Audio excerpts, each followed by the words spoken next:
ہوگا۔ رانا ثناءاللہ صاحب کو 12ویں 14ویں دفعہ شاید ہم IMF کے پاس گئے ہیں، لیکن اتنی بدحالی میں نے کبھی زندگی میں نہیں دیکھی۔ میں 30 سال سے اکانومی کور کرتا رہا ہوں، لیکن پور مینجمنٹ ہے۔ پہلے ان سے اپنے منسٹر سے نہیں چلائی گئی اکانومی، پھر وہ پیپلز پارٹی کا ادھار لیا ہوا منسٹر اس کو لگایا، اس نے اور بٹھا دیا۔ پتہ نہیں آگے کیسے چلے گی، معلوم نہیں۔ دیکھیں جو چند صاحب نے بات کی ہے کہ جی نیک نیتی سے جو ہے وہ ہم کام کر رہے ہیں۔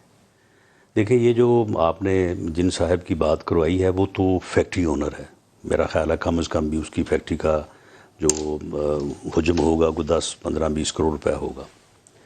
اب اتنی بڑی انڈسٹری لگا کے ایک آدمی جو ہے فیکٹری اونر، اس کا یہ حال ہے، تو آپ یہ دیکھیں کہ یہ لوگ تو پورے معاشرے میں 4% 5% ہوں گے نا، باقی لوگ تو مزدور ہیں۔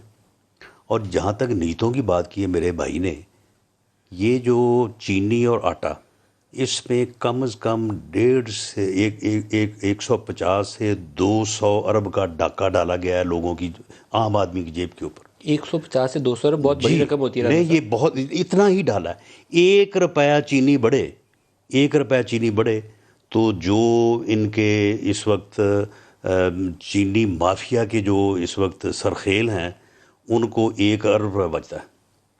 اور آپ یہ دیکھ لیں کہ چینی کہاں سے چلی ہے 51 یا 52 سے، اور اس وقت جو ہے وہ 90 کے مائنس پلس جو ہے وہ چل رہی ہے۔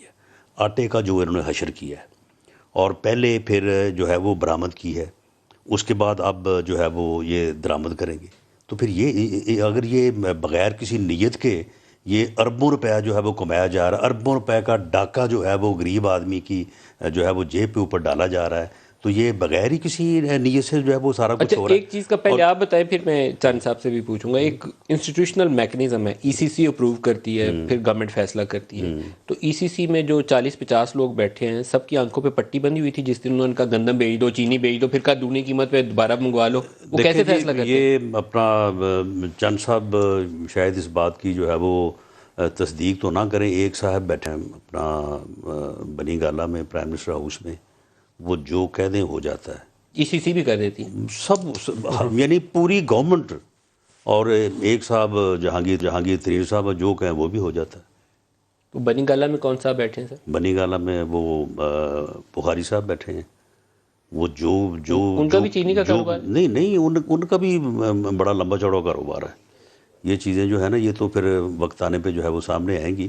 ویسے تھوڑا بہت جو ہے وہ لیکیج اب بھی لوگوں کو معلوم ہو رہا ہے، اور وہ شہزاد اکبر صاحب بیٹھے ہیں، وہ ایک کام پہ وہ لگے ہوئے ہیں، دوسرے کام پہ یہ لگے ہوئے ہیں۔